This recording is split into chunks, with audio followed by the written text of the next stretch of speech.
Hi, you guys. Welcome back. My name is Carrie Penny. I am the Happy Crafty Homemaker, and today we're going to be talking about doing laundry. Well, how to maybe make your laundry a little bit easier. So, last week in my show and tell, I mentioned that I use my non-superwash wool scraps to make laundry balls, dryer balls. So that's what we're going to be talking about. So I have a problem with when I perspire. And I've mentioned to you guys, I don't glisten. I just straight up sweat. I have very damp skin. I'm a very moist person. Yeah. So if I wear anything that has a lot of fabric softener in it, or if I like, sheets. Nope. Oof. But yeah, if I wear anything that has a lot of fabric softener in it, or if I wear anything that has a lot of perfume to it, I will start itching. And a lot of that is how it interacts with the perspiration on my skin. I've been that way most of my life. Didn't know I was so itchy for so long. My mom used the unscented Arm & Hammer powder stuff a lot because my dad also has issues with like Tide.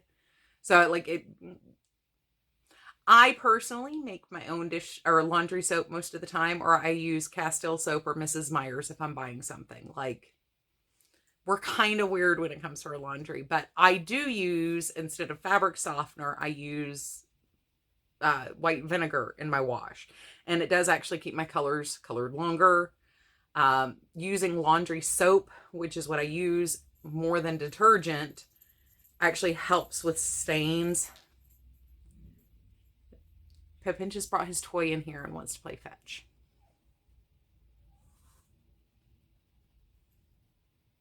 We go out on the balcony upstairs and he'll bring in like the little gumballs. And then he brings them in and wants to play fetch with them.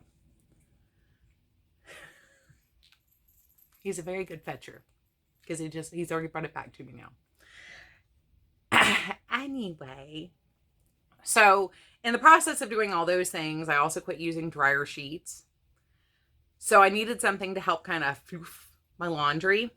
And I found out about wool dryer balls, but then I realized like I have some cheap old wool that I really hated working with. Why not just make my own? Which is what I did. And I just took yarn and wound it up in a ball, put it in a nylon, washed it a few times in a load of towels until it felted, took the nylon off. And like once it was like to where all the yarn would hold together. This is the one that felted visually the least, but it's like totally in there. This one's about 2 years old now, I think. Well, we've been here almost 2 years, so this is almost 3 years old then. Honey, I'll play fetch with you in just a minute. But yeah, so like I'll take yarn, turn it into a ball, stick it in a nylon, and the nylon fits 3.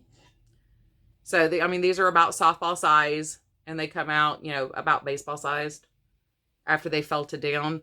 But I'll still throw them in like the washer and dryer periodically, and I don't really care what's it going to do. Felt. Already felted it. But yeah, so that I just started making my own that way. And I have a couple where I made them too small, so now they're down to like golf ball size. Like I said, it'll be smaller after it felts down. But they do kind of still shrink with the heat of the heat and water moisture. Words. Anyway, the reason why wool balls are good for throwing in your dryer, though, is they help reduce your dryer time a little bit. And they help a lot with static here. Now, I live in a humid climate, so once again, static isn't like horrendous here. If you live in a drier climate and use dryer balls, I'd love your input in the comment section down below to let me know, like, if you live in a really bad static area with dry air, like, do these help you at all? Because in the humid southeast, these help significantly with reducing static for some reason. And I don't understand why. I don't know how, but they do.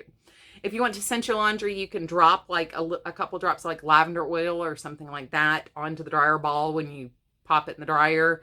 But I generally keep, I've got my little golf ball size ones in the dryer just because I don't want to lose them. But I try to keep 4 of the big ones in the dryer at all times. So after I used a yarn that I just really hated to make my original ones, I started using my scraps as I went to make new ones. So this is the one I'm currently wrapping yarn around. And this is, you can see the lake and cobblestone yarns that I was talking about last week when I said I put the little bit of scrap I had left in a dryer ball. That's what I was doing. So when this gets to be about this size, I'll stick it in the nylon, tie it off, and then I'll have room for one more up here. And like I said, I'll throw this through the washer and dryer through like heavy hot loads. Actually, I just leave it in the washer, but you need hot water to felt wool. You can do this by hand too if you don't want to wait. You can use a little dish soap on your hands, hot water, and agitate the surface and really roll it around. Use a little bit of pressure and you can felt the outside of it. The inside won't get as felted until you've used it a few times through the washer and dryer. Felting wool is really easy. We do it by accident quite a bit. But that's all that it is. I mean, I think that it helps with the static. It helps with the dry time. The wool actually absorbs extra moisture from your clothes, so your dryer doesn't have to run quite as long.